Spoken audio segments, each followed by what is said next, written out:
porque de noche da miedo escuchar creepypastas, ¿verdad? Lo curioso es que probablemente muchas personas escuchen este video en la noche, jajaja. Deja tu like mi pana para apoyar al canal. Gracias por tu apoyo. Comencemos con las historias.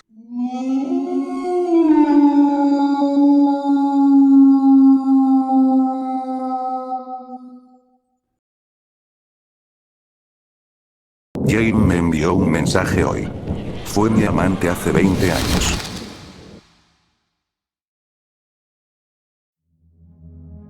Hola, Connor. ¿Recuerdas qué día es hoy? Ese es el primer mensaje que recibo justo al salir de la oficina. El número no está en mis contactos, pero de alguna forma sabe mi nombre. Pregunto quién es. Soy Jane. ¿Me recuerdas? El solo nombre me provoca un escalofrío. Pero no puede ser esa Jane. Escribo de vuelta, preguntando cuál Jane. Mientras subo al taxi camino a casa, mi teléfono vibra otra vez. La que amaste tanto, tonto. La que no has vuelto a ver en muchísimo tiempo. ¿Podría ser una broma? ¿Cómo podría alguien siquiera saber de Jane? Eso fue hace años.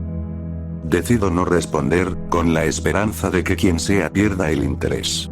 Pero el teléfono vuelve a vibrar. Qué grosero de tu parte hacerme esperar.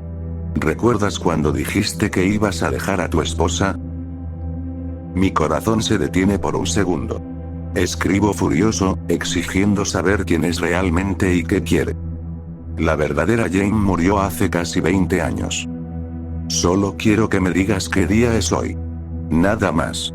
Si no lo haces, tocaré el timbre frente a mí y tendré una linda charla con tu esposa. ¿Esto es una broma? Respondo. Inténtalo, Connor. Tienes 5 minutos. Entonces aparece una imagen en el chat. La abro y veo una foto de mi patio delantero. En la parte inferior de la imagen, una mano delgada con guantes sostiene lo que parece ser un arma. Estoy lo suficientemente cerca como para escucharla si recibe una llamada. Si entra en pánico o escucho una sirena, muere. Miro por la ventana del taxi. Todavía faltan unos 20 minutos para llegar a casa. Maldición. Respondo, explicando que cooperaré y que no hay necesidad de llevar esto más lejos. Pero no entiendo qué significa la pregunta. Si es alguien que robó la identidad de Jane, tal vez se refiere al día en que nos conocimos. Jane y yo nos conocimos en el Hilton durante un evento de trabajo. En aquel entonces todavía tenía el cabello largo y oscuro, hasta el cuello. Un joven gerente de ventas ambicioso. Ella, una contadora aún más joven. Yo llevaba 3 años casado en ese momento, y encontré algo intoxicante en su risa tímida. No recuerdo la fecha exacta, pero doy esa respuesta. El día en que nos conocimos. Segundos después llega otro mensaje. Respuesta incorrecta. Te daré una oportunidad más, Connor. Es ahora o nunca.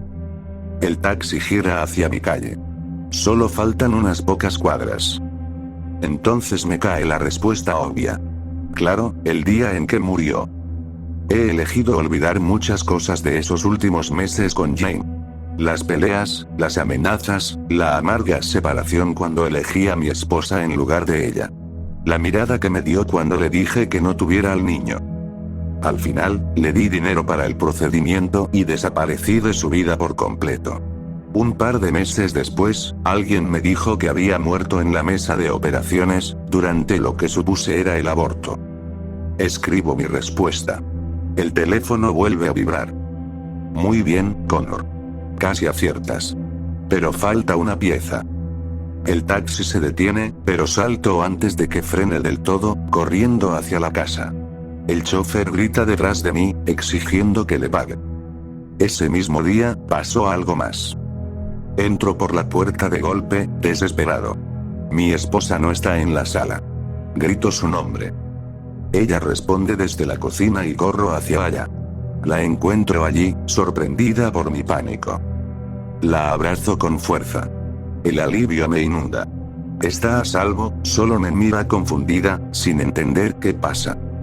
Antes de poder decir algo, el teléfono vuelve a vibrar. Otro mensaje. Hoy también es el cumpleaños de tu hijo. El hijo por el que ella murió al dar a luz. Suena el timbre. ¿Quién es? Pregunta mi esposa, avanzando hacia la puerta. Yo lo atenderé. Digo, poniéndome frente a ella. Mis manos heladas toman el picaporte y abro la puerta. De pie, frente a mí, hay un joven.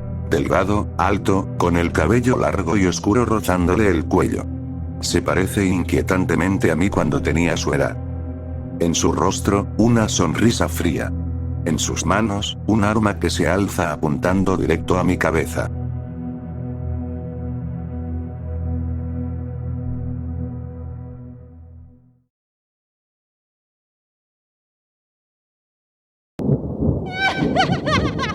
Los gatos no pueden hablar.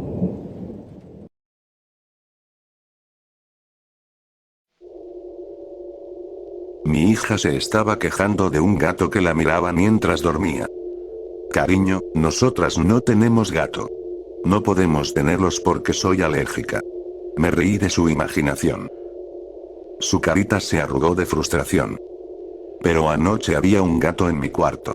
Es grande y negro, y se sienta a mirarme. Su hermano, mi hijo Justin, rodó los ojos mientras comía sus cereales. Solo tuviste una pesadilla, Susana. Todos las tienen. No es nada del otro mundo. Le lanzó otra mirada molesta antes de seguir comiendo. Susana lo miró con expresión de traición. Pero sí había uno. Lo toqué, tenía el pelo muy suave y me habló. Dijo, mirándolo fijamente, como si quisiera obligarlo a creerle con solo su determinación. Le sonreí y acaricié su cabello, apartándoselo de la cara mientras hablaba. Cariño, tu hermano tiene razón. Solo fue una pesadilla, o un sueño. No suena como si realmente te hubiera asustado. Me alejé un poco para prepararme un café. Era demasiado temprano para estar despierta, pero los niños tenían que estar listos para el autobús. No me asustó, pero fue muy raro. Y me habló. Me miró, luego miró a su hermano y de nuevo a mí, con una expresión suplicante en los ojos. ¿Y qué dijo el gato? Preguntó Justin, empujando su plato vacío a un lado. Solo dijo mi nombre, eso fue todo. Respondió, derrotada. Ya entendía que ninguno de los dos le creíamos. Si era un gato que hablaba, entonces es prueba de que no era real. Dijo Justin encogiéndose de hombros. Y tenía razón. Los gatos no hablan. A veces la gente sueña que puede volar o respirar bajo el agua, pero eso no significa que realmente pueda hacerlo. Traté de explicarle. No era la mejor manera, pero con 8 años ya debería saber la diferencia entre los sueños y la realidad. Supongo. Dijo con voz desanimada. Aún así, terminó sus Fruit Loops. Si hubiera estado realmente molesta, no habría comido nada, y eso me volvía loca. Las besé y las apuré hacia la puerta. Caminamos hasta la esquina donde ya había un pequeño grupo de niños del vecindario esperando. Las quiero. Les grité, sonriendo y saludando mientras me alejaba para regresar a casa. Pero Susana tomó mi mano. Pensé que quería un abrazo, así que me incliné y abrí los brazos. Corrió hacia mí y la abracé fuerte. ¿De verdad había un gato, mamá? Susurró antes de retroceder y unirse a los otros niños. Dudé un momento, pero luego regresé a casa. Susana tenía tanta imaginación como cualquier niña, tal vez más. Cuando era más pequeña incluso tenía un amigo imaginario que juraba que era real. Por si acaso, revisé su habitación. No había señales de ningún gato callejero. Ni siquiera un peluche de gato.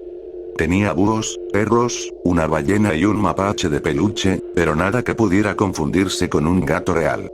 Además, si hubiera habido uno, mis alergias ya habrían empezado a molestarme. Esa noche, después de cenar, Susana estaba inusualmente callada. Normalmente hablaba sin parar sobre su día, o le contaba cosas a su hermano. A veces incluso llamaba a su papá, mi ex esposo Will, por videollamadas y estaba especialmente animada. Él vivía a 1 hora de distancia desde que se volvió a casar, pero seguía siendo un gran padre, siempre escuchándola con atención. Susana se veía decaída, así que le toqué la frente para asegurarme de que no tuviera fiebre. cariño, ¿te sientes bien? Pregunté, pasando mis dedos por su cabello suave. Solo estoy cansada, mamá. Creo que necesito un poco de café. Dijo con una pequeña sonrisa, y no pude evitar reír. Podrás tomar café cuando llegues a la secundaria. Le respondí sonriendo. Ella sonrió débilmente y volvió a mirar los dibujos animados. Justin jugaba en su consola.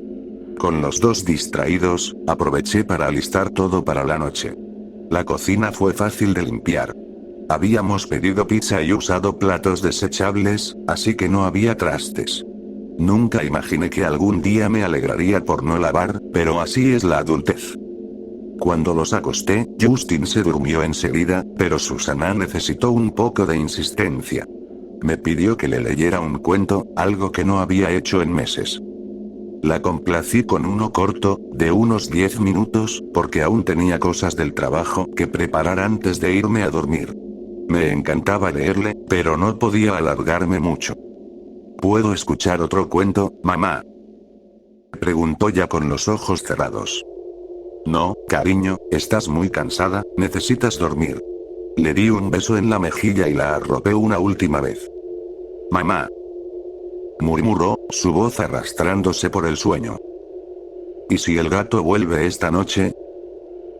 Entonces dile que se vaya. Bromeé, apagando la luz y cerrando la puerta. Terminé de alistar mis cosas para el día siguiente, limpié un poco más y finalmente me arrastré hasta la cama después de una ducha rápida. Con suerte dormiría algo más de 6 horas. Tal vez podría dormir hasta tarde cuando me jubilara. De camino a mi habitación, miré muy callada dentro de los cuartos de mis hijos. Justin roncaba suavemente, era algo tierno, y Susana dormía profundamente, abrazando a su ballena de peluche favorita. El día siguiente llegó demasiado pronto. Gemí mientras me dirigía a la cocina. Todos necesitaban desayuno, y por más que me quejara, eso no lo haría solo. Golpeé las puertas de los cuartos. Hora de desayunar. Llamé, intentando sonar alegre. Justin salió primero, medio dormido, y fue directo al baño. Me ocupé de servir café y poner cereal en los platos. Mi hijo regresó a la cocina ya vestido, pero todavía bostezando. Se sentó y empezó a comer con los ojos medio cerrados. ¿Dormiste bien, cariño? Le pregunté, sentándome a su lado. Ojalá fuera sábado. Murmuró mientras seguía comiendo. Mañana es sábado, y podrán dormir hasta tarde. Les haré panqueques. Le prometí. Eran el desayuno favorito de los niños. ¿Dónde está Susana? Preguntó, mirando el lugar vacío donde siempre se sentaba su hermana. Solté una maldición mental y me levanté para ir a buscarla. Esperaba que ya estuviera vestida, porque si no, no alcanzaría a desayunar antes de que llegara el autobús. Toqué su puerta y esperé. No quería entrar si estaba cambiándose. Susana, cariño, ¿ya estás despierta? Tienes que apurarte si quieres desayunar antes de que llegue el autobús. Pero no hubo respuesta. Abrí la puerta y vi a Susana aún bajo las cobijas, con su pequeño brazo aferrado a su ballena. Caminé hacia ella y le toqué el brazo con cuidado. Quizás estaba enferma. Después de todo, anoche se veía tan decaída. Susana, cariño, ¿de verdad tienes que? Mi voz se desvaneció en cuanto toqué su antebrazo. El brazo de mi hija estaba helado. Y en ese instante entendí que no estaba respirando. El miedo y la adrenalina me golpearon de golpe, como un puñetazo en la cara. Ni siquiera me di cuenta de que estaba gritando hasta que Justin corrió al cuarto, con los ojos desorbitados y el rostro pálido.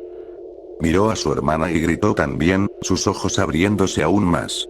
Intenté hacerle RCP, pero no había esperanza. Su cuerpo estaba completamente rígido, como si estuviera congelado. Justin llamó a una ambulancia, y los paramédicos me encontraron todavía intentando devolverle la vida. Tuvieron que apartarme a la fuerza de ella. No recuerdo mucho de lo que pasó después. Todo fue un borrón. Creo que en algún momento me desmayé. Llamar a Will para contarle lo que había pasado con nuestra hija fue uno de los momentos más duros de mi vida, tanto como lo fue planear su funeral. Me culpaba a mí misma. Debería haber hecho más por ayudarla. Ella no se sentía bien, ¿por qué no la llevé a emergencias? La autopsia reveló que su corazón había fallado. Una insuficiencia cardíaca. Era raro a su edad, pero no imposible. Trataron de consolarme diciéndome que su muerte fue repentina, sin dolor, y que no hubo advertencia alguna. Pero aún así me culpaba. Y creo que siempre me culparé. Pedí una licencia en el trabajo, y Justin se quedó con su padre. Ninguno de los dos quería volver a casa, no al lugar donde Susana había muerto. Mientras Justin podía quedarse con su papá, yo no podía vivir en hoteles para siempre. El dinero se acabaría tarde o temprano. Tenía que volver al trabajo. Habían sido comprensivos, pero eso no duraría. Y alguien tenía que hacer algo con la habitación de Susana. Pensé en dejarla como estaba, casi como un altar para ella, pero sabía que no era sano. Conocía bien a mi hija, y sabía que no le habría gustado eso. Cuando entré a la casa me golpearon dos cosas. El olor era horrible y el silencio absoluto. Por un momento quise volver al auto y dormir ahí, porque el ambiente se sentía mal. Pero me obligué a quedarme. La basura apestaba, igual que los platos que había dejado. La leche sobre la mesa se había cortado y la tiré con un estremecimiento. Mañana comenzaba el fin de semana y aún no tenía que trabajar, así que me quedé limpiando y desinfectando hasta pasada la medianoche. Aunque era una tarea aburrida y tediosa, me hizo sentir un poco mejor. Un pequeño paso hacia la normalidad. Antes de dormir decidí darme un baño. Ni siquiera recordaba la última vez que me había tomado uno. Con 2 hijos y un trabajo de tiempo completo, casi nunca tenía tiempo para algo así. Pasé frente a la habitación de Susana y contuve un sollozo. Ni siquiera pude obligarme a mirar la puerta. Quizá mañana tendría la fuerza de entrar. Tal vez. El baño de burbujas me ayudó a relajarme.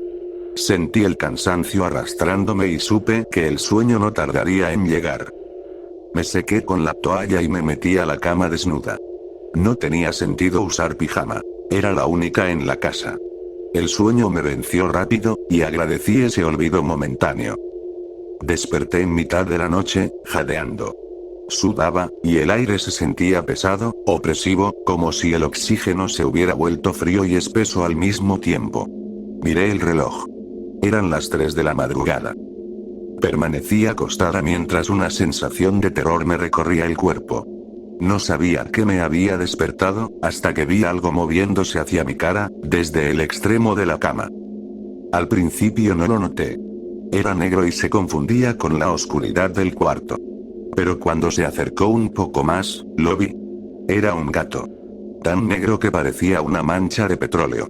La luz de la luna entraba por la ventana e iluminaba apenas su silueta, pero fue suficiente.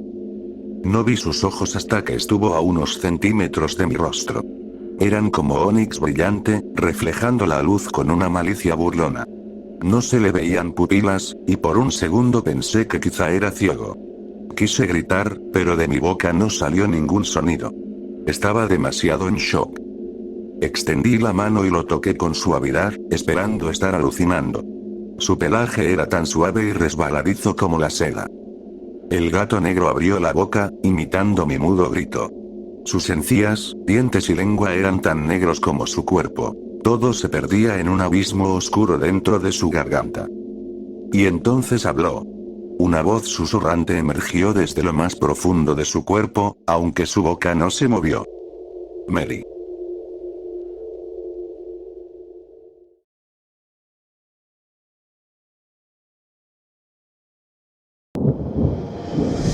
Su nombre no es Annie.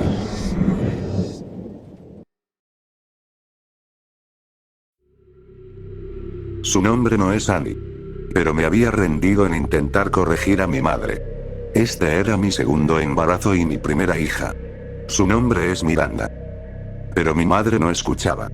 Me hablaba con dulzura y tocaba mi vientre con una especie de reverencia. Cuando comía algo que no le parecía, me daba una palmada en la mano y me regañaba como si fuera una niña. No comas ese helado. A Annie no le gusta el helado, le gustan las galletas. Me gritaba. Por eso limité el contacto con mi madre durante el embarazo. Cuando estuve embarazada de mi hijo, no había actuado así. En esa ocasión, se mostró completamente desinteresada en su primer y único nieto. Cuando anunciamos que esperábamos a nuestro segundo hijo, y que sería una niña, mi madre se mostró inusualmente entusiasmada. Siguió llamando a la bebé Annie. A pesar de nuestras repetidas súplicas para que la llamara por su verdadero nombre, ella insistía en decirle Annie. Annie era mi hermana. Cuando yo tenía 12 años, mi hermana menor murió en un accidente de auto. Mi madre conducía cuando un borracho chocó contra el coche, matando a Annie al instante. Mi hermana no llevaba puesto el cinturón de seguridad. Mi madre nunca volvió a ser la misma después de la muerte de Annie. Se volvió distante y cada vez más fría conmigo a medida que crecí. Solía llorar y gritar por Annie, encerrándose en su habitación e ignorando a todos. Eventualmente, me mudé a varias horas de distancia, solo para alejarme de su dolor. Cuando nació Miranda, invité a mi madre a visitarnos por unos días mientras me recuperaba del parto. En realidad, fue más por sugerencia de mi esposo. Había sido una cesárea y necesitaría mucho descanso y tiempo para sanar. Él tenía una relación tan buena con sus propios padres que no podía imaginar que mi madre y yo no fuéramos una familia feliz. Mi madre estaba obsesionada con mi hija. Ignoraba completamente a mi hijo, y cuando la reprendíamos por su favoritismo, ni siquiera intentaba negarlo. Sostenía a Miranda todo el tiempo, y mi esposo y yo teníamos que recordarle que también queríamos cargarla. Miranda dormía tranquila, era un verdadero ángel. Por las noches podía escuchar a mi madre caminar por la casa o alimentar a Miranda mientras mi esposo y yo dormíamos. Siempre la oía decir: Annie. Una mañana de sábado desperté cuando mi hijo entró corriendo a mi habitación con una expresión de pánico. La abuela se llevó a Miranda, dijo con su vocecita. Hice lo posible por calmarlo. Supuse que había ido al supermercado y que quiso llevar a la bebé para dejarme dormir. O tal vez quería presumir a su nieta con algunas de sus amigas que vivían cerca. Pero conforme pasaban las horas, se hizo evidente que mi madre no pensaba regresar. Toda su ropa había desaparecido. También el dinero de emergencia que mi esposo y yo teníamos escondido. Cada mensaje que le envié quedó sin leer y sin respuesta. Cada llamada iba directo al buzón de voz. Para cuando llamé a la policía, estaba histérica. Mi esposo gritaba y exigía que encontraran a nuestra hija. Mi hijo estaba aterrorizado y no entendía lo que estaba pasando. La policía hizo lo que pudo, o al menos eso dijeron. Emitieron alertas Amber y se publicaron artículos sobre nosotros en los periódicos. Los noticieros mostraron las fotos de mi madre y de Miranda por todas partes. Pasaron los meses, y no hubo rastro de ninguna de las dos. Un poco más de 3 meses después recibí un mensaje de texto. No reconocí el número, pero eso no importó. Ya había estado en contacto con tantos detectives y periodistas que dejé de guardar los números. Leí el mensaje y vi que era una frase corta con una foto adjunta. Era mi madre. Su cabello estaba cortado y teñido de rubio platinado, y llevaba lentes falsos. Al fondo se veían montañas y pinos. En sus brazos estaba una bebé. Mi pequeña Miranda, envuelta en una manta amarilla y con un gorrito a juego. El mensaje decía: Annie está creciendo tan rápido.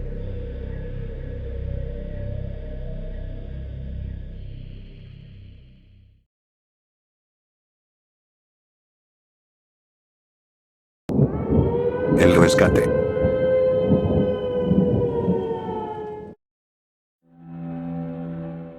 Toda mi vida he amado a los perros. Si los ojos son las ventanas del alma, las de un perro no tienen cortinas, a diferencia de las del hombre. No esconden sus emociones ni se protegen tras falsos disfraces, viven con honestidad y aman sin condiciones. Desde que tenía 8 años supe que quería trabajar con ellos. Al terminar la secundaria, por fin logré ese sueño al buscar un trabajo de verano. Apliqué a varios lugares. Restaurantes, tiendas y cines, pero mi corazón estaba puesto en trabajar en una veterinaria, un refugio de animales o quizá paseando perros. Me sorprendió gratamente recibir un correo para una entrevista en una veterinaria local. Necesitaban una asistente de carrera, y no dudé en aceptar cuando pasé la entrevista y me ofrecieron el puesto. Era un trabajo sencillo. Limpiar los desechos, darles de comer y agua, bañarlos y secarlos, pasearlos al mediodía y a las 3, alimentarlos de nuevo y cerrar cada noche. Los recortes de uñas y chequeos llegarían más adelante, después de las fiestas. Yo estaba encantada de ayudar a esos peludos amigos, de mejorar la vida de los pequeños animales cuyos ronroneos y caricias alegraban cada día. Ni siquiera me molestaba limpiar sus desperdicios. Era feliz de verdad. Pero eso cambió hace unos días, cuando trajeron al perro sin nombre. Durante la primera semana, el trabajo fue un sueño, salvo por la hora de entrada, 7:30 de la mañana, y la salida a las 5. Me estaba acostumbrando, hasta que apareció ese perro. Fue una prueba de autocontrol y compromiso. El miércoles vi llegar una camioneta, y mi compañero bajó del vehículo para abrir la parte trasera. Regresó con algo que al principio no supe identificar. Una masa enorme de pelo enmarañado y negro, sostenida con un palo de sujeción. El olor me golpeó incluso antes de que estuviera a 5 metros. Era una mezcla insoportable de heces, orina, podredumbre y un toque agrio de carne en descomposición. Cuando se acercó, mis ojos se abrieron de par en par. Le faltaba toda la mandíbula inferior. Donde debería haber carne, solo había una hilera de colmillos que terminaban en un vacío de sangre y pelo. Sentí un escalofrío que me recorrió por completo. Probablemente las sacrifiquen mañana, dijo Corey, el conductor, con tristeza. Ha estado encadenada al menos 3 años. El dueño podría ir preso. Bajó la cabeza, él amaba a los animales tanto como yo. Me acerqué despacio para acariciarle la cabeza al pobre ser, intentando no mirar esa lengua larga y morada que colgaba como una corbata de carne sobre su pelaje apelmazado y esa herida podrida. Sentí algo moverse en mi mano, la levanté, y vi unos gusanos retorciéndose entre mis dedos manchados. Me miró con unos ojos turbios, lechosos, que no pertenecían a un ser vivo. Corrí al fregadero metálico, vomité y abrí el agua caliente para lavar mi mano. Corey rió con nerviosismo mientras llevaba al animal al área de lavado. Lo vi alejarse, notando cómo su espina dorsal se marcaba bajo el pelaje enmarañado con cada respiración profunda y temblorosa. Había algo en sus proporciones que no cuadraba. Las patas parecían demasiado largas, o tal vez tenía más articulaciones de las que debería. Se movía con lentitud, como un cazador al acecho. Me dio miedo. No se parecía a ningún perro que hubiera visto jamás. Cuando Corey volvió después del baño, el animal no había cambiado mucho, aunque al menos el olor era más soportable. Me pidió ayuda para cortar los mechones de pelo, y acepté.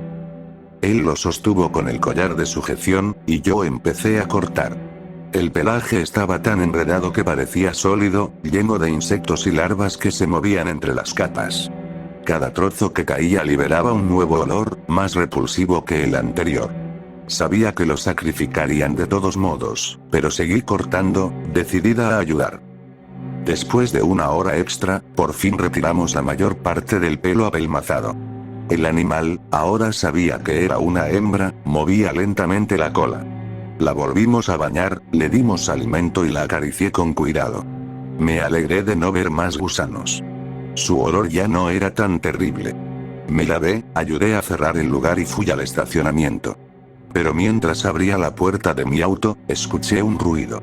Me giré, el corazón acelerado, pero no había nada. Subí al auto y cerré con seguro. No puedo tener más sustos hoy. Pensé. Me equivocaba. No podía quitarme la imagen de ese perro de la cabeza. Conducía por la autopista cuando unas luces altas se encendieron detrás de mí. Reduje la velocidad para que me pasaran, pero el vehículo hizo lo mismo. Intenté dejarlos atrás, pero seguían ahí, hasta desaparecer de mi espejo retrovisor, y reaparecer cuando tomé mi salida. Entonces sentí un aliento caliente y húmedo en la nuca. Grité de terror, casi choqué contra la barrera y frené bruscamente. Salí del auto y retrocedí, mirando al asiento trasero. Nada. La camioneta se detuvo detrás de mí, las luces cegándome. Un hombre bajó del vehículo. Hay algo en mi auto. Tartamudeé, aún temblando. El hombre se acercó. Rostro arrugado, expresión de odio, barba gris, overol sucio y jeans rotos. Ustedes se llevaron a mi perra, mi maldita propiedad. Gruñó, levantando un enorme tubo oxidado. Lo vi levantar el brazo, y el golpe me hizo caer. Sentí la cabeza húmeda. Cuando toqué mi sien, mi mano salió roja. Alcé los brazos para cubrirme del siguiente golpe, y el dolor me atravesó cuando el hueso de mi muñeca se rompió. Lo miré, queriendo suplicarle, explicarle que la habíamos rescatado, que no merecía ese sufrimiento. Pero antes de que pudiera hablar, el perro apareció detrás de él. Era aún más alto que el hombre. La boca destrozada se abrió bajo una frente de bestia, mostrando colmillos imposibles. Lo mordió en la cabeza con un crujido seco, y la sangre salpicó en el aire. Lo destrozó con golpes violentos, hundiendo las fauces en su rostro hasta que no quedó nada reconocible. Cuando terminó, se quedó sentada, mirándome con esos ojos vacíos que ningún ser vivo debería tener. La llamé Aler. La alimento todos los días con fórmula. No puedo tocarla mucho, no le gusta. Cuidé sus heridas de congelamiento e infección lo mejor que pude, pero nada puede disimular lo que es. Jamás se verá ni actuará como un perro normal. Cuando la saco a caminar, la gente se aparta. Los hombres cambian de acera, los niños son cubiertos por sus padres. Los perros corren despavoridos sin ladrar siquiera. La llevo a pasear solo de noche, por lugares vacíos. A veces la veo de pie al pie de mi cama, sobre sus patas traseras temblorosas, observándome con esos ojos de locura antes de que logre dormir. Aún así, disfruto tener una compañera tan temible y monstruosa que nadie se atrevería a acercarse. Es lo menos que puedo hacer por quien me salvó la vida. Ader, la criatura que escapó del refugio, se metió en mi auto y me rescató.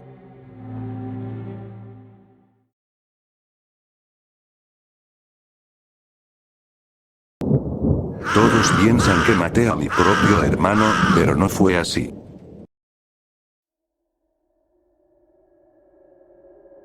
Al entrar a la estación de policía, noto las miradas de los oficiales sobre mí. Observando cada movimiento. Juzgando. ¿Lo hizo? ¿De verdad mató a su propio hermano? Esa es la pregunta que todos se hacen desde que Greg murió la semana pasada. Cayó desde el departamento del piso 11 donde vivimos con mi madre. Los vecinos mencionaron una fuerte discusión entre nosotros justo antes de que ocurriera, y los medios se alimentaron de eso.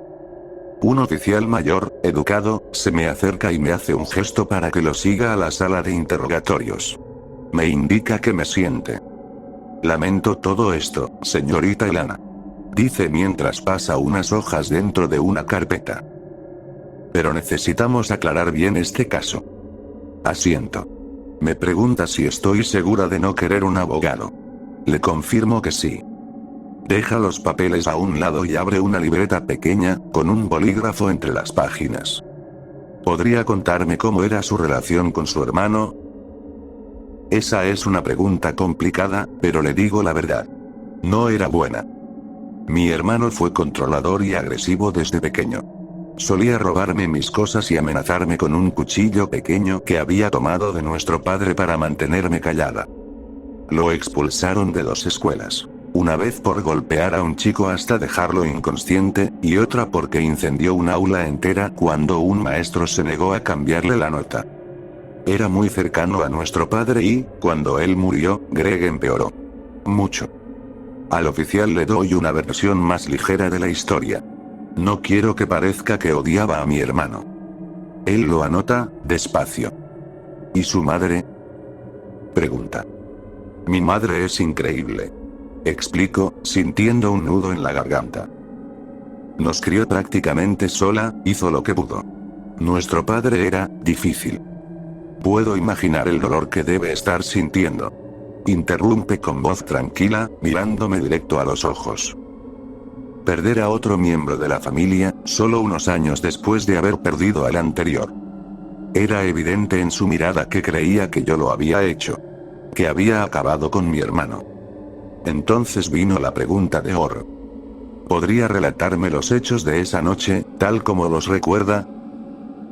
Le digo que la mayor parte es borrosa, pero haré lo posible. Greg hizo algo tonto, como dejar la leche afuera o no lavar los platos. Lo enfrenté y explotó, gritando. Su voz sonaba extraña, tal vez había estado bebiendo. Me insultó y me amenazó. Fui a mi habitación y, unos momentos después, escuché un golpe seco, seguido del llanto de mi madre. El oficial no anota nada esta vez. Deja caer su bolígrafo. Esa no es toda la verdad, ¿verdad, señorita Lana?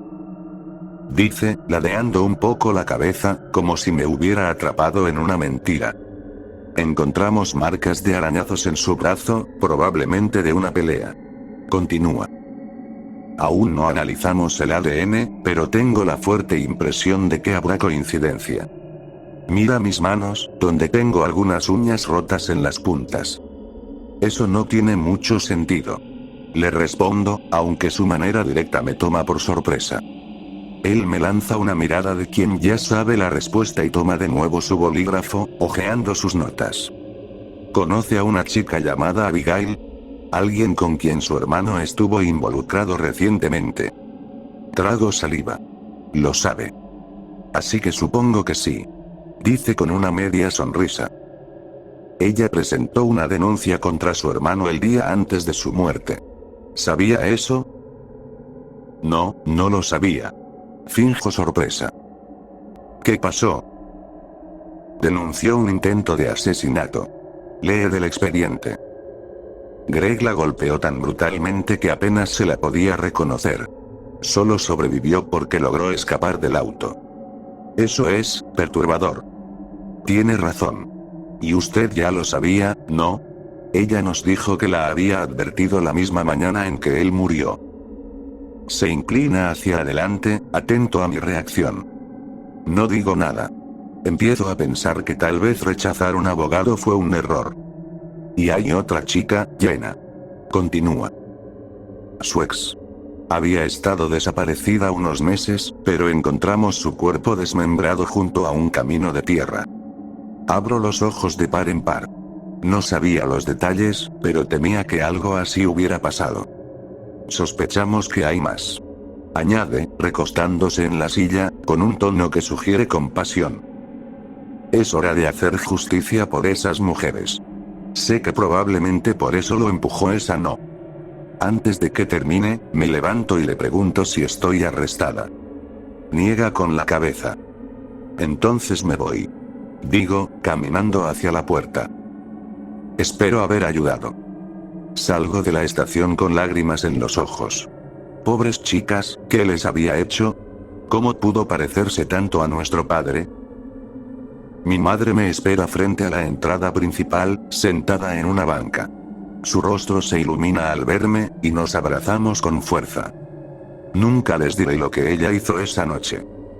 Cómo me salvó de Greg, cuando él me sostuvo un cuchillo en la garganta, apretándome el cuello junto a la ventana, después de que lo enfrenté por lo que había hecho con esas mujeres. Cómo lo empujó sin dudar, lanzando a su propio hijo a la muerte. Cómo, años atrás, envenenó a nuestro padre para acabar con su interminable ciclo de abuso y violencia. Mamá creyó que todo terminaría cuando lo mató, pero no fue así. Greg siguió sus pasos. Quizá ahora, por fin, pueda tener un poco de paz, aunque haya sido a tan alto precio. Vámonos a casa. Murmura con la voz cargada de tristeza, apretando mi mano. Y nos vamos.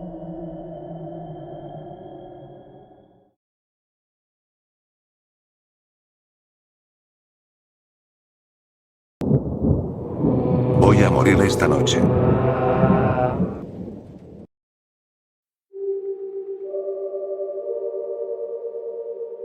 Es cierto.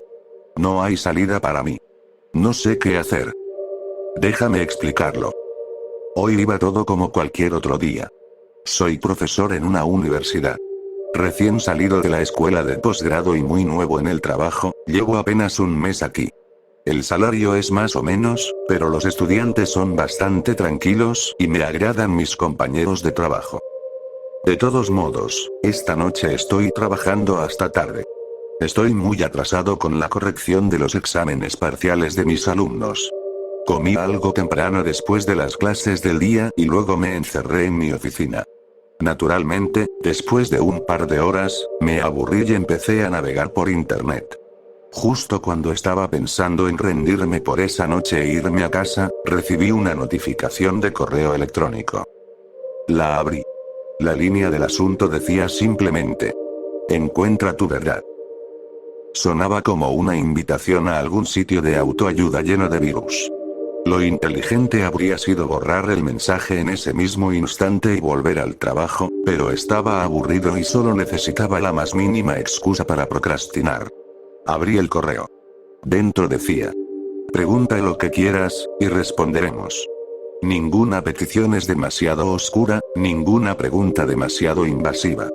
A través de nosotros, puedes encontrar tu verdad, por más horrorizante que sea. El único otro texto era un enlace a una página web. Lo admito, me enganchó. Sonaba como uno de esos bots de 20 preguntas que puedes encontrar en internet, pero con un toque inquietante. Ni siquiera lo dudé, hice clic en el enlace. Mi pantalla se volvió negra al instante. De pronto recordé que tenía un cerebro funcional y que probablemente acababa de llenar mi laptop de malware y troyanos. Inmediatamente me lancé hacia el botón de encendido en un intento inútil de detener cualquier descarga de virus, pero antes de que pudiera apagarla, la pantalla volvió a iluminarse. Texto blanco sobre fondo negro decía: hola. Un cursor parpadeante apareció debajo, como en un documento de Word. Dejé de entrar en pánico. Era un diseño bastante interesante para una página de spam. Escribí una respuesta. Hola ahí. Instantáneamente, aparecieron nuevas palabras. Pregunta tu verdad. Como sospechaba, debía ser algún tipo de bot interactivo. Escribí: ¿cuál es la capital de Idaho? Apareció una respuesta. Boise. Probé otra vez. ¿La comida rápida es buena para ti? Otra respuesta. No. Suficientemente simple, tal vez solo era un motor de búsqueda glorificado. Decidí bromear un poco. ¿Cuál es la velocidad del aire de una golondrina sin carga? Una respuesta. ¿Africana o europea? Reí. Parecía un bot bastante genial. Empecé a bombardearlo con una variedad de preguntas, desde ecuaciones matemáticas hasta trivias de Star Wars. Cada vez obtenía la respuesta correcta. Ya me estaba aburriendo y listo para irme a casa, pero por diversión hice una última pregunta. ¿Cuál es mi nombre? Supuse que obtendría una respuesta sin sentido, como John Doe o Abraham Lincoln.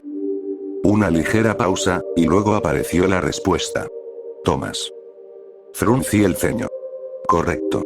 Me quedé perplejo por un momento, luego pensé que tal vez lo había sacado de mi dirección de correo electrónico, o simplemente había sido un golpe de suerte. Probé otra vez. ¿De qué color es mi camisa? Azul marino. Me quedé helado. Otra vez correcto. Quizá había accedido a mi cámara web o algo así. ¿Cuál es mi comida favorita? Sin pausa esta vez. Los raviolis de tu madre con pan de ajo al costado. ¿Cómo demonios? No era información que se pudiera buscar en Google. Mis redes sociales son privadas y casi nunca publico. Hasta donde sabía, esa información no existía en ningún lugar de internet. Seguí. Mi profesora menos favorita. La señora Wilkins en 8º grado. Nombre de mi segunda mascota familiar. Chester. Ubicación de mi marca de nacimiento. Pie izquierdo. Cada vez, el sitio me daba la respuesta correcta. No tenía idea de cómo lo hacía. No había forma de que nadie tuviera acceso a esa información. Mientras me quedaba mirando la pantalla, tratando de pensar en preguntas aún más rebuscadas, apareció un nuevo mensaje. Cualquier verdad está abierta para ti. Hice una pausa. Tuve una idea. Escribí. ¿Cuál es el número de teléfono de Rachel? Rachel era una secretaria increíblemente atractiva que trabajaba en la oficina. He estado tratando de reunir el valor para acercarme a ella desde que llegué aquí, pero no he tenido las agallas. Un número apareció en la pantalla. Rápidamente lo escribí en mi teléfono y presioné llamar.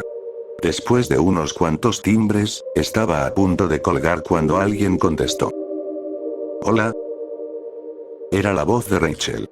No lo podía creer. Bajé la voz para tratar de disimularla. Hola, ¿es Rachel, clasificado? Una pausa. Sí. ¿Quién habla?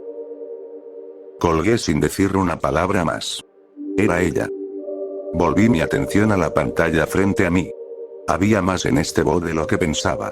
Probé un par de preguntas más. ¿Cuál es la contraseña de Facebook de Nick? ¿Lucky reprobó su examen parcial? Nick era mi viejo compañero de universidad, con quien no hablaba hace años. La contraseña que el sitio me dio funcionó cuando traté de ingresar a su Facebook. Lucky era una estudiante cualquiera de mi clase, cuyo examen ni siquiera había calificado todavía. El bot dijo sí. Rápidamente calculé su puntaje. 49%. Pregunta mi verdad. Cada pregunta que hacía era respondida con la verdad. ¿Quién sabía cuáles eran los límites de su conocimiento? Tal vez había alguna explicación racional. Debería haber pedido la cura del cáncer, o los números ganadores del Powerball de esta noche. Pero en su lugar, pregunté. ¿Alguna vez saldré con Rachel? No. Vaya, adiós a esa esperanza. Probé de nuevo. ¿A dónde puedo ir esta noche para acostarme con alguien? No irás a ningún lugar esta noche. ¿Qué? Eso ni siquiera tenía sentido. Hice otra pregunta. Misma respuesta. No irás a ningún lugar esta noche. Empecé a ponerme un poco nervioso. Escribí. ¿Por qué? Morirás esta noche. Las palabras quedaron congeladas en la pantalla por varios segundos, y luego desaparecieron. Mi pantalla mostró un mensaje de error y se apagó. Intenté encenderla de nuevo, pero estaba muerta. Traté de reírme del último mensaje. Traté de convencerme de que había sido una serie de coincidencias raras. O un virus particularmente ingenioso. O incluso mi imaginación. Pero han pasado 2 horas, y aún no he salido de mi oficina. La puerta está cerrada con llave, y amontoné todos los muebles contra ella. No hay forma de que alguien pueda entrar. O debería salir. ¿Correr hasta mi auto, que está al otro lado del campus? No lo sé. No lo sé. No puede ser verdad. Es solo un estúpido bot. ¿Verdad? ¿Verdad?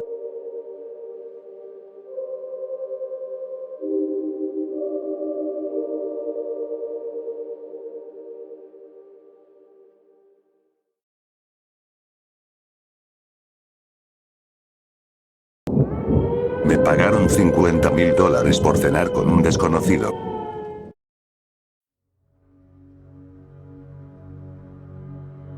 Estaba jodido. En la ruina total, tanto financiera como emocional y existencialmente. Ya fuera por las malas decisiones de mi juventud o simple mala suerte, la vida me escupió directo del colegio a la calle. Luego vinieron las drogas. La rehabilitación. Y después, la recaída. Fui flotando de sofá en sofá, de refugios a casas abandonadas. ¿Ingreso estable? Ni sabía lo que era eso. Así que cuando vi el correo, estuve a punto de borrarlo sin leerlo. Pensé que sería otro rechazo a una de mis mal redactadas solicitudes de empleo, hasta que el encabezado llamó mi atención. Cena conmigo por $50.000. No soy precisamente atractivo. Incluso antes de que la adicción destrozara las pocas cosas buenas que tenía, no había mucho que rescatar. Mis ojos se habían hundido tanto en el cráneo que parecía que querían desaparecer. Mi piel había olvidado lo que era la hidratación. Así que ese correo era ridículo. No tenía aspecto, ni currículum, ni ninguna razón lógica para ser elegido. Pero acababa de salir de un refugio, y $50.000 eran un sueño más grande que cualquier cosa que hubiera tenido en mis manos. Así que seguí leyendo. Venía de un dominio que nunca había visto. shepard@sndk.firm.com. El mensaje decía: estimado destinatario. Espero que este mensaje lo encuentre bien. Lo invito a acompañarme a cenar en Clasificado. No se trata de una oferta romántica. Será generosamente compensado por su tiempo, siempre y cuando cumpla con los siguientes términos. Permanezca durante toda la comida hasta que yo pague la cuenta y lo escolte fuera. No pague nada usted mismo. Use ropa formal. Si no posee un traje, se le proporcionará uno en la entrada. Le quedará perfectamente. Cualquier incumplimiento anulará la compensación. Para aceptar, responda a este mensaje. Se le enviará la fecha y la hora. Para rechazar, ignore este correo. ¿Sonaba una locura? Por supuesto. Pero la desesperación vuelve tontos a todos. El tipo de tonto que no hace preguntas, solo agarra un tenedor y se sienta. Así que respondí. Hola Shepard, gracias por su generosa oferta. Acepto los términos y estaré allí. ¿Podría hacerle algunas preguntas sobre la propuesta? De nuevo, gracias. No esperaba respuesta. Tal vez era una estafa, o tal vez nada. Pero segundos después llegó un correo. Lunes a las 6 de la noche en clasificado.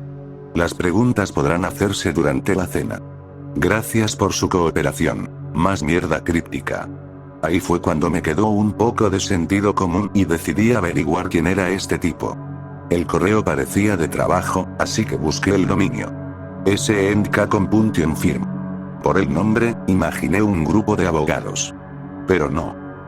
No era ningún bufete. Solo una oficina escondida en un centro comercial. Sin productos, sin servicios. Solo una foto del gerente de sucursal, aunque el lugar apenas tenía espacio para 2 personas, y el título sugería múltiples sedes, pero no pude encontrar ni una segunda. ¿A qué se dedicaban? Soluciones. Nada más. Una sola palabra. Pensé en echarme atrás. Debería haberlo hecho. Pero cuando no tienes nada, la duda empieza a parecer un lujo. No tenía nada que perder. Así que me arriesgué. Entre mis estupores de drogas y las palizas ocasionales, el lunes me alcanzó como lo hacen los moretones. Lento, invisible, y de repente. No tenía nada formal, así que me puse la única camisa blanca con botones que tenía y unos pantalones grises. Ambos con manchas que no podía explicar, y ni una plancha los había tocado en años. Aún así, era lo más elegante que poseía. No importó. Apenas entré al restaurante, el anfitrión, si es que se le puede llamar así, me entregó un traje recién lavado y me señaló el baño. Capté la indirecta. El traje parecía caro. De esos que solo se ven en vitrinas, tipo Real Men's Warehouse. Me quedaba perfecto, tal como decía el correo. Demasiado perfecto, de hecho. Los puños terminaban justo donde debían, el cuello reposaba como si ya conociera la forma de mi cuello. No tenía ni tiempo ni dinero para hacer preguntas, así que salí. El lugar tenía un encanto raro. Una luz suave se derramaba sobre los manteles en charcos cálidos. Las paredes estaban cubiertas con marcos ornamentados que contenían pinturas abstractas inquietantemente familiares. Molduras de madera por todas partes. Cortinas brillantes, gruesas, como de boda. Olía a plantas artificiales y tela vieja. Un jazz suave flotaba por el aire, acariciándome los oídos. Mientras miraba alrededor, noté algo inquietante. Al entrar, había al menos 4 mesas ocupadas con gente riendo y conversando. El sitio estaba lleno de vida. Pero ahora, silencio. Vacío. Como si hubiese sonado una campana que solo yo no escuché. Solo quedaban unos pocos bartenders, el anfitrión mudo, y un hombre calvo con un traje idéntico al mío. Ya sabía quién era. Su foto era lo único relevante que había encontrado al investigar el dominio. El gerente de sucursal. Me acerqué a su mesa, y antes de que pudiera preguntarle si me estaba esperando, él me hizo un gesto para que me sentara frente a él. Era un hombre mayor, tal vez de 50 años, con ojos tristes y caídos. Su nariz era tan delgada y puntiaguda que parecía la aleta de un tiburón. Parecía no tener fosas nasales. Sus mejillas colgaban un poco mientras hablaba con una voz baja y suave. Gracias por venir, joven. Dijo, extendiendo su mano para saludarme. Es un gusto finalmente verte. Intenté sonar firme, aunque la ansiedad me temblaba en la garganta.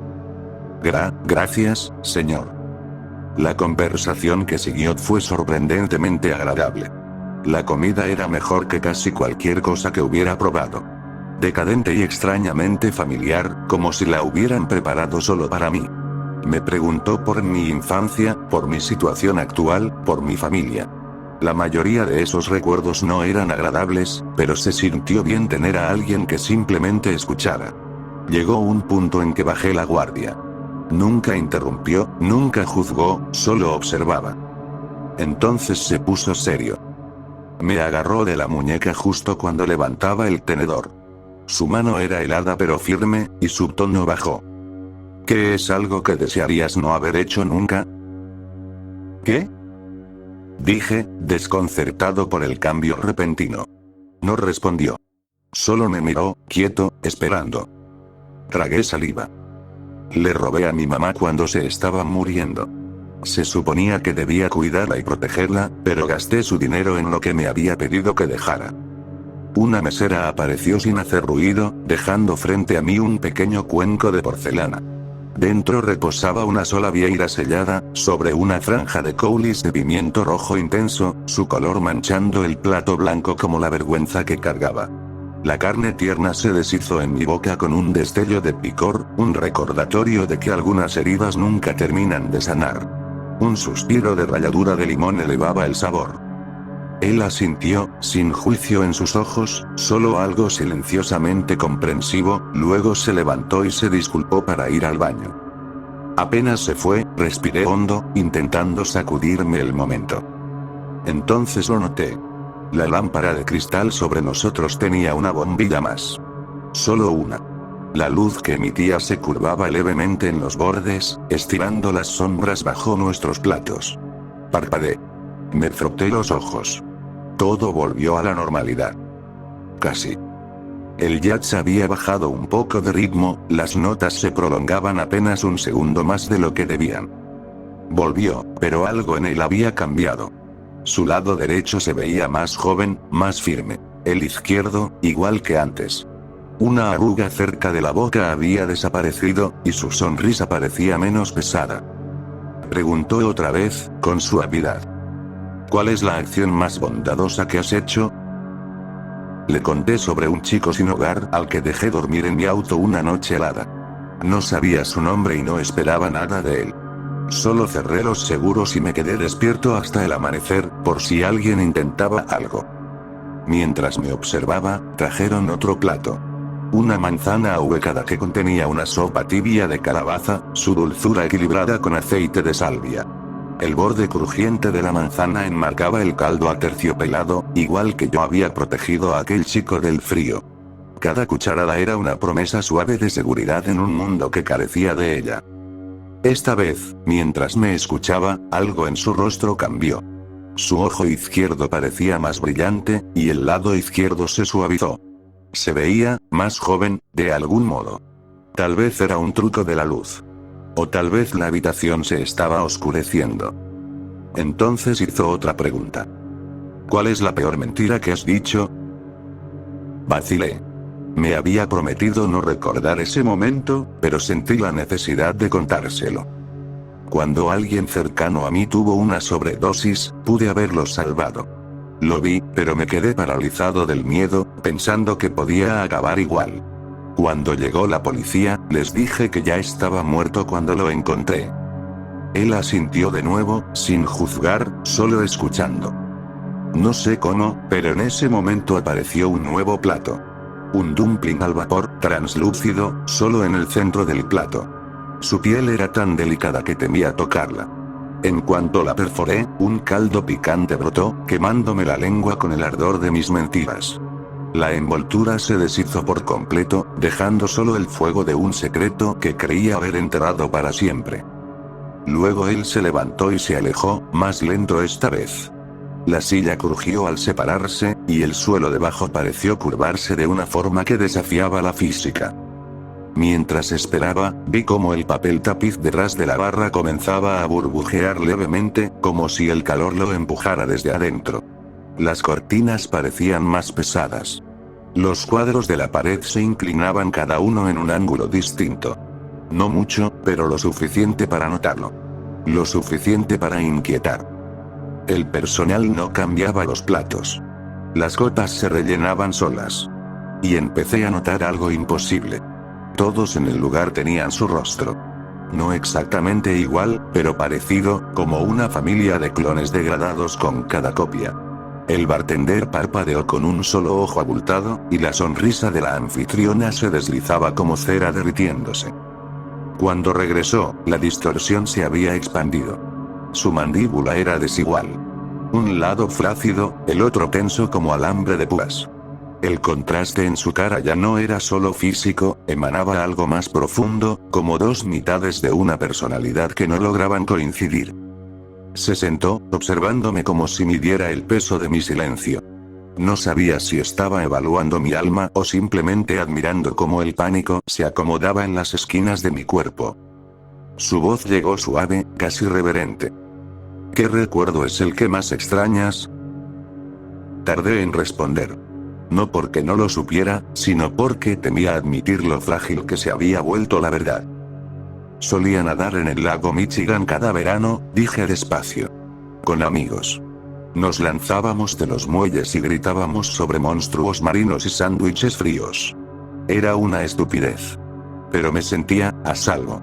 Como si no le debiera nada a nadie. El ojo bueno de Shepard brilló.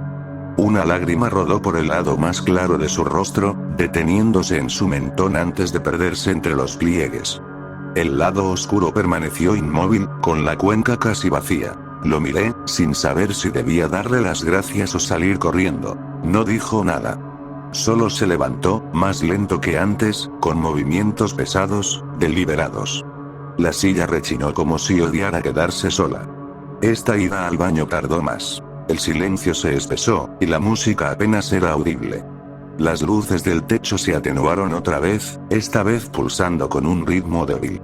Uno de los cuadros se cayó de lado. El bartender limpiaba el mismo punto una y otra vez, el rostro sin expresión, el ojo sobresaliendo un poco. El papel cerca de la entrada se estaba despegando, pequeñas hebras extendiéndose como raíces. Una mosca giraba sobre la copa de vino junto a mi plato, sin aterrizar nunca, girando sin fin.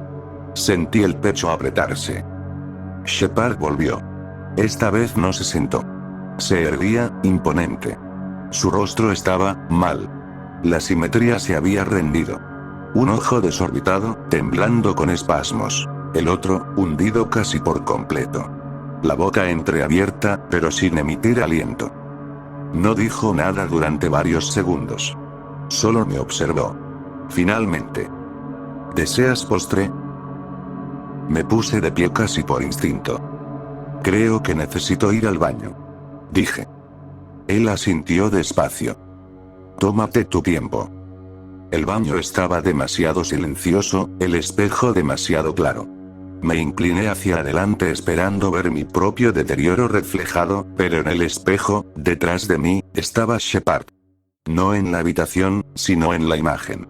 Su cuerpo se estiraba, más alto que antes, su traje brillaba como la superficie de un estanque. Sonreía, con ambos ojos convulsionando violentamente. No grité. No me moví. Solo salí, entumecido. El comedor casi había desaparecido. Las paredes se habían despegado hacia el techo. Las mesas se derretían en espirales de madera y tela oscura. El suelo ondulaba como piedra líquida.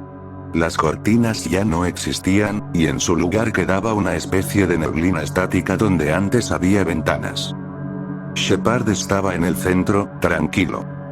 Lo hiciste bien, joven. Dijo. Arrepentirse nunca es fácil. La parte más difícil es aceptar que ya no formas parte del mundo que conocías. Mis rodillas casi cedieron. Quise discutir, gritar, correr, pero nada en mi cuerpo respondía como antes. Todo se había vuelto lento, excepto él. ¿Qué quieres decir? Alcancé a murmurar. Él sonrió con ternura, como un padre consolando a un niño que acaba de hacer la última, inevitable pregunta. Esta cena. Dijo. No es un pago. Es un pasaje. No. Susurré. Caminé hasta aquí. Recuerdo el refugio, el correo. ¿Recuerdas la droga? Dijo, cortando con suavidad mi negación. Y el baño del restaurante. ¿Recuerdas lo frío que estaba el piso? ¿Recuerdas cuánto tardaron en encontrarte? Negué con la cabeza, como si pudiera sacudirme la verdad, pero no sirvió. Mis piernas no respondían. Lo único que ofrecemos, continuó, es un momento. Una última conversación. Un último sabor. Una última confesión.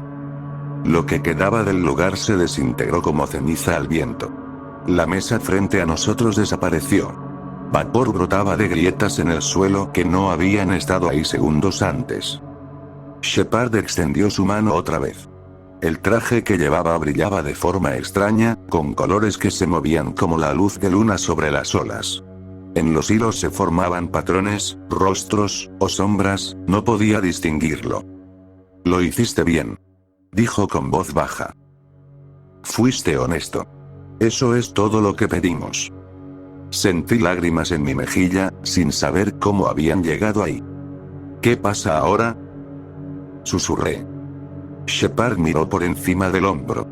Detrás de él, el restaurante había desaparecido por completo. En su lugar se extendía un pasillo de puertas que cambiaban constantemente. Algunas abiertas, otras pulsando con una luz cálida, otras selladas en penumbra. Ahora, dijo, eliges.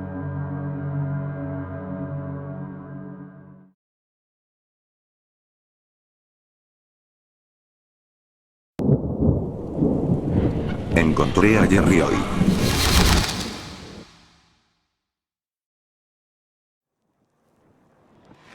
No soy un santo, pero de vez en cuando hago trabajo voluntario en Manhattan los fines de semana.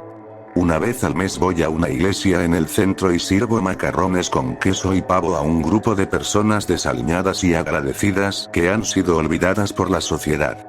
Claro, algunos son alcohólicos, otros adictos, pero todos son personas, la mayoría buena gente, y cuando el otoño roba el calor del aire y trae el frío de la noche, me aseguro de recordar lo duro que serán los próximos meses para ellos. En el refugio donde ayudo, suele haber un hombre mayor, quizá de unos 70 años. Jerry. En sus mejores tiempos fue un comediante en ascenso, hasta que su estilo de chistes cortos perdió popularidad. En raras ocasiones nos deleitaba con algunos chistes viejos, pero aún graciosos. Jerry era hilarante a su manera, y todos disfrutaban verlo contar sus bromas inocentes y con ese toque encantador de otra época. Siempre estaba por ahí, contando historias entre risas sobre Las Vegas, Hollywood, cenas con George Burns y otras anécdotas tan salvajes como verdaderas. Pero la fiebre de la cocaína de finales de los 70 y una serie de malas decisiones con el dinero y las mujeres lo dejaron en bancarrota en los 90, y sin hogar desde mediados de los 2000. Aún así, tenía mucho carisma y amigos, así que cuando desapareció hace un par de semanas, todos en la cocina comunitaria nos preocupamos. Hicimos un pacto. Dedicaríamos algo de tiempo para buscarlo y asegurarnos de que estuviera bien. Esperábamos que hubiera encontrado un lugar donde quedarse o, con suerte, una nueva oportunidad. Fui el primero en encontrarlo hace unas noches, cuando vi una figura en el hueco de una escalera. Era de noche, y acababa de recoger unas fotos impresas. Corría entre la multitud que salía de un concierto, una masa de humo de tabaco y conversaciones borrachas. Me salí de la acera y caminé por la calle para evitar el gentío. Entonces lo vi. Un rostro familiar, envuelto en varias mantas grandes, en la sombra de la escalera de un viejo club subterráneo. El lugar había cerrado recientemente, probablemente porque el alquiler se había duplicado, y ahora estaba abandonado hasta que otro incauto aceptara pagar la renta inflada. Era un sitio perfecto para que Jerry pasara la noche sin ser molestado. Me acerqué, notando que se veía más delgado bajo la poca luz, y me preocupé. Jerry. Qué gusto verte, amigo. Todos te extrañamos en la iglesia, ¿cómo has estado?, le dije con genuina preocupación y algo de alivio. Todo bien, no me quejo, respondió con una voz sorprendentemente animada.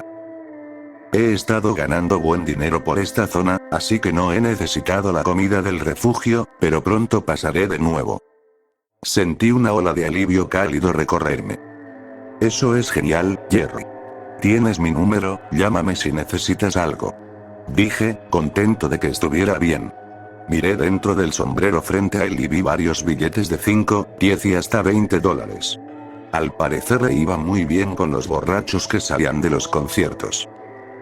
¿Y cómo va el trabajo?, pregunté con curiosidad. Parecía tener más de $200 en ese pequeño sombrero. El show sigue, el acto del vagabundo tonto es un éxito, dijo, haciéndome sonreír. La idea de él desahogándose con chistes sobre las desventuras de la vida en la calle me pareció divertida. Espero poder verlo pronto, respondí, dejando un muffin de arándanos junto a su mano enguantada. Me despedí, contento de que todo estuviera bien, y seguí mi camino en el metro con mis fotos. Pasaron unos días. Había estado ocupado con mi trabajo y mi fotografía. Hoy, mientras esperaba otras impresiones, decidí llevarle algo de comer a Jerry, por si lo necesitaba. Me acerqué a la acera vacía del club, feliz de no ver multitudes, y bajé hacia la escalera. Había unas cuantas personas reunidas al frente. Perfecto, pensé. Quería ver su nuevo número. Me incliné un poco hasta tener una mejor vista. Jerry contaba chistes nuevos, hilarantes, aunque increíblemente vulgares y autocríticos. Los hombres bien vestidos que lo escuchaban no podían parar de reír. Claramente tenían dinero, y lo dejaban caer a montones en su sombrero, lo cual al menos me alegró un poco. Cuando se marcharon, había ganado unos cuantos cientos fácilmente. Me acerqué, aplaudiendo. Eso fue buenísimo, Jerry. Le dije sonriendo, sin exagerar. Tenía un talento real para el humor obsceno que no le conocía. Parece que ganas más que yo ahora. Seguro pronto podrás conseguir un lugar. Estaba en la misma posición que la vez anterior, y algo en eso me inquietó. Tengo buen ojo para los detalles, y cuando noté que los pliegues de las mantas y la posición del sombrero eran exactamente los mismos, empecé a preocuparme. Incluso el muffin que le había dejado seguía allí, sin tocar. Le pregunté si había estado ahí los últimos días, acercándome, pero levantó una mano y habló. Encontré mi carril, quédate en el tuyo, amigo. Yo conduzco un carrito lleno de basura y me hago encima, así que tal vez quieras mantenerte lejos, dijo con tono burlón. Me reí falsamente, aunque me incomodó y me dio asco su chiste. Noté algo extraño en la forma en que hablaba. Su mandíbula se movía de manera antinatural, y su nuez no se movía en absoluto. ¿Jerry?, pregunté, sintiendo un escalofrío subirme por el cuello mientras me acercaba más. Olía a podredumbre.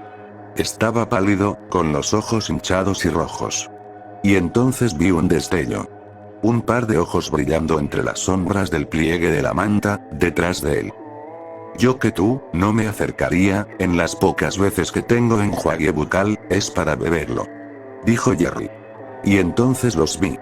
Vi los dientes largos y blancos entre las sombras de la manta, debajo de unos ojos salvajes que se movían con cada palabra. Quien estuviera detrás del cuerpo de Jerry lo manipulaba para hacerlo hablar. Retrocedí tambaleándome, dándome cuenta de lo que estaba viendo, inundado por un horror absoluto. Corrí. Los paramédicos y la policía llegaron poco después de mi llamada. Solo volví al lugar cuando los vi y me sentí lo bastante seguro. Hablé con ellos, respondí decenas de preguntas sobre Jerry y confirmé lo peor. Quienquiera que estuviera escondido bajo las mantas con su cadáver ya había desaparecido, al igual que el dinero y el sombrero. Jerry había muerto hacía más de una semana, y en algún lugar, quien lo había manipulado seguía ahí, escondido entre las sombras, mirando.